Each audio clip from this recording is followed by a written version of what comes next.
Meus queridos irmãos, eu gostaria de vos trazer uma palavra da parte de Deus esta noite sob o tema Os enganos do coração humano. E o primeiro texto que eu desejo ler com vocês é o que está em Jeremias, capítulo 17, versículo 9. Diz assim o texto na versão NTLH. Quem pode entender o coração humano? Não há nada que engane tanto como ele. Está doente demais para ser curado. Vou ler mais uma vez. Quem pode entender o coração humano? Não há nada que engane tanto como ele. Está doente demais para ser curado. Uma expressão muito comum, usada por muitos de nós, é vou seguir meu coração. Vou fazer o que o meu coração manda. Há muito tempo eu deixei de seguir o meu coração, porque ele é enganoso. Vejamos então quais são os enganos do coração humano. Eu quero destacar nesta noite apenas 4 desses enganos. O primeiro engano do coração humano é achar que nossos pensamentos não influenciam o nosso procedimento. Muitas vezes não somos radicais com nossos pensamentos, porque nos enganamos achando que os nossos pensamentos não interferem no nosso modo de viver. Mas o fato é que a Bíblia deixa claro que como pensamos em nosso coração, ou seja, como nos vemos em nossa reflexão, em nossos pensamentos, é o que nos tornamos. Há um texto na Bíblia que diz assim: porque como imagina em sua alma, assim ele é. Certamente, meus queridos irmãos, esta era uma das razões porque o salmista, no Salmo 139, versículo 23, ele orou pedindo a Deus que sondasse sua vida, provando e conhecendo os seus pensamentos. Ó Deus, examina-me e conhece o meu coração, prove-me e conhece os meus pensamentos. Portanto, meus amados, volte para casa esta noite com esta convicção no seu coração. Os nossos pensamentos influenciam o nosso proceder. Por isso mesmo, cuidado com o que você pensa. Tenha muito cuidado com o que você está dando lugar na sua mente, através do seu coração. Nós não podemos impedir que os pensamentos venham à nossa mente. Eu já lutei muito contra maus pensamentos, nunca consegui me livrar deles. Mas uma vez, meu pai, que já dorme no Senhor, ele pregando uma certa vez na igreja, eu ouvi ele dizer algo que ficou gravado em meu coração e acabou com todas as angústias do meu coração. Quando meu pai disse assim: não podemos impedir que os pássaros voem sobre a nossa cabeça, mas podemos impedir que eles façam ninho na nossa cabeça. Pronto, as minhas dúvidas desapareceram, porque desde então, todas as vezes que pensamentos negativos, pensamentos que muitas vezes nos levam a pensar mal a respeito dos outros, muitas vezes sem motivo algum. Nós podemos nos livrar deles clamando pelo sangue de Jesus.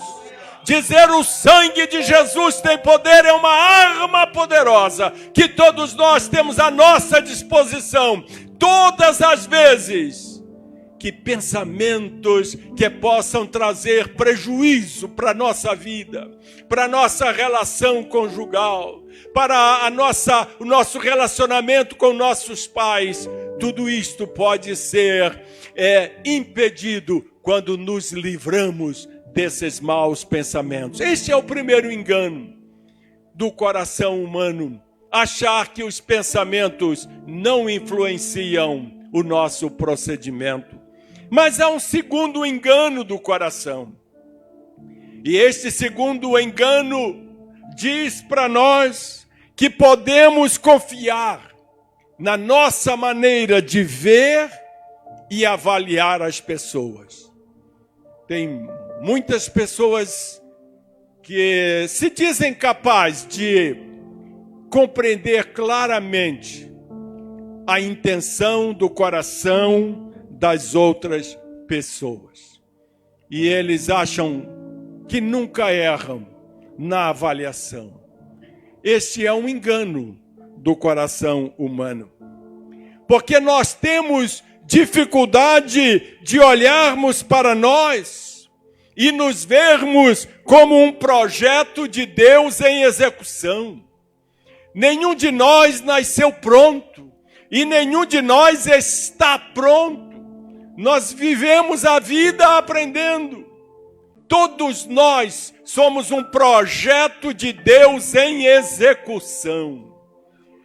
E muitas das vezes nós olhamos para nós mesmos e nos consideramos prontos. Sabemos tudo, entendemos tudo e podemos direcionar os outros também no caminho certo, porque nós estamos prontos. Isto é um engano do coração humano. Confiar na maneira de se ver e, em função disso, avaliar as pessoas. Paulo lutou com a necessidade que ele tinha de ter uma visão adequada de si mesmo. Escrevendo aos Filipenses, no capítulo 3, versículo 13, Paulo diz assim: é claro, irmãos, que eu não penso que já consegui isso. Porém, uma coisa eu faço: esqueço aquilo que fico para trás e avanço para o que está na minha frente. Corro direto para a linha de chegada, a fim de conseguir o prêmio da vitória. Esse prêmio é a nova vida para a qual Deus me chamou por meio de Cristo Jesus. Esse texto maravilhoso nos sinaliza algumas verdades. A primeira verdade que esse texto sinaliza para mim e para você é que ao olhar para mim, eu preciso ter calma comigo mesmo. Sou um projeto de Deus em andamento. Pode haver algumas coisas que ainda não estão como deveriam estar na minha vida. A segunda verdade é que as pessoas que me cercam precisam ter calma comigo. Precisam ter esta visão que ainda não sou perfeito. E desta forma, estas pessoas precisam ver que ainda estou caminhando para a perfeição. E se você olhar para as pessoas desta forma, e as pessoas olharem para você com a mesma visão, desta mesma forma, você vai estar vivendo o que Paulo escreveu aos Filipenses. Terceira verdade: eu preciso ter calma com os que me cercam, porque eles também são projetos em andamento. A obra de Deus na vida destas pessoas ainda não foi terminada também, e por isso eu preciso ter calma com aqueles que me cercam. Não podemos nos ofender facilmente, não podemos pensar mal das pessoas assim de graça, à primeira vista, sem que você tenha elementos substanciosos que o levem a concluir assim. Pode até ser, mas jamais imaginem que as pessoas são o que você acha que são à primeira vista. Você precisa ter calma com os que te cercam. E a quarta verdade que eu aprendi nesse texto é que eu não tenho do que me orgulhar. Uma vez que eu sou um projeto em execução e meu irmão também não resta nada para eu me orgulhar, porque eu sou igual ao meu irmão e à minha irmã. Por que você se acha melhor do que os outros? Por que você despreza os outros?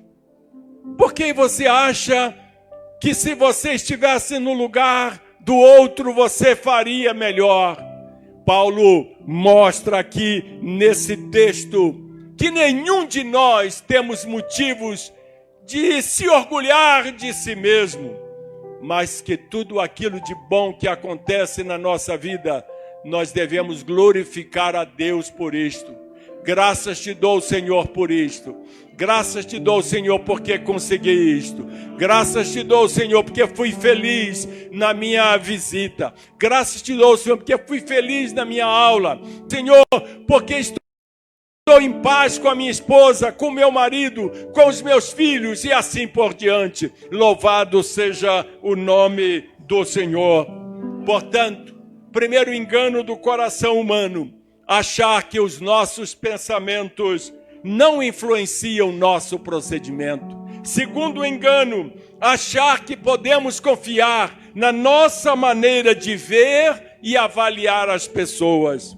Mas há um terceiro engano do coração humano, e este engano é achar que podemos compensar a maldade com a bondade. É nossa tentativa, na verdade, de equilibrar nossas ações, adotando alguma postura certa para compensar as erradas.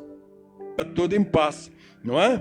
Então, ao invés de encararmos os nossos erros, nós compensamos com coisas, julgamos coisas boas, fazemos um pacto de oração, damos uma oferta especial, fazemos um curso bíblico, damos um presente à pessoa que maltratamos, ao invés de pedir perdão.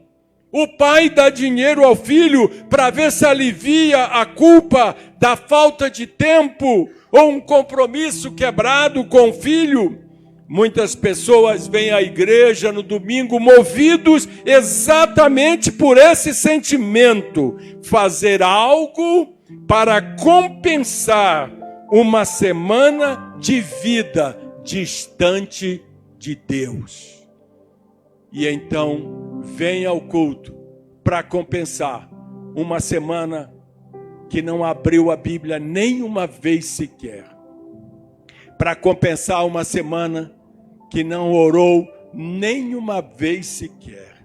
Eu nem digo que não dobrou os joelhos, porque você pode orar até dirigindo com os olhos abertos.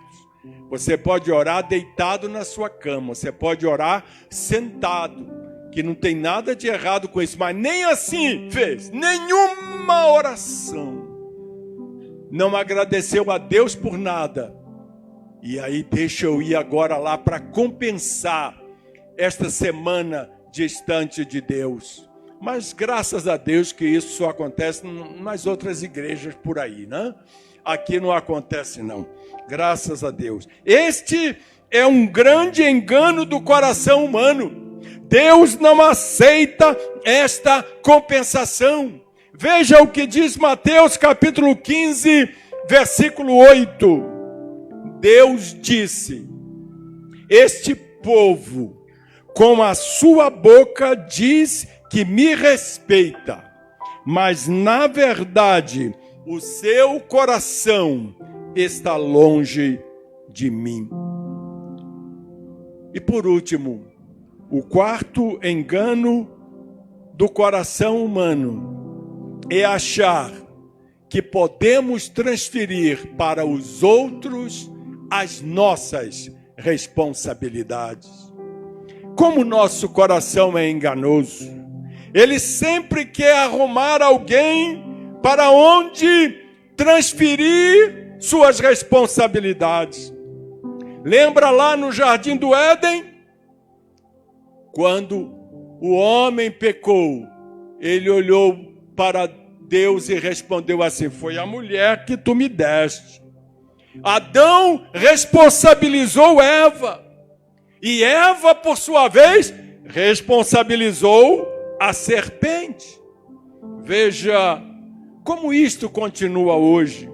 Muitas vezes responsabilizamos a igreja pelos problemas de nossa família. Maridos transferem para a esposa as suas responsabilidades. Esposas que justificam seus erros culpando o marido. Filhos que responsabilizam seus pais pelos seus fracassos. Irmãos que culpam irmãos. São as nossas tentativas enganosas de querer transferir para os outros as nossas responsabilidades. Por isso, eu concluo esta reflexão que vos trouxe esta noite com o texto de Ezequiel, capítulo 11, versículo 19. Diz assim o texto sagrado: eu lhes darei um coração novo e uma nova mente. Tirarei deles o coração de pedra, desobediente, e lhes darei um coração humano, obediente. Diz o Senhor dos Exércitos. Louvado seja o nome do Senhor. Que Deus abençoe a todos com estas palavras. Amém.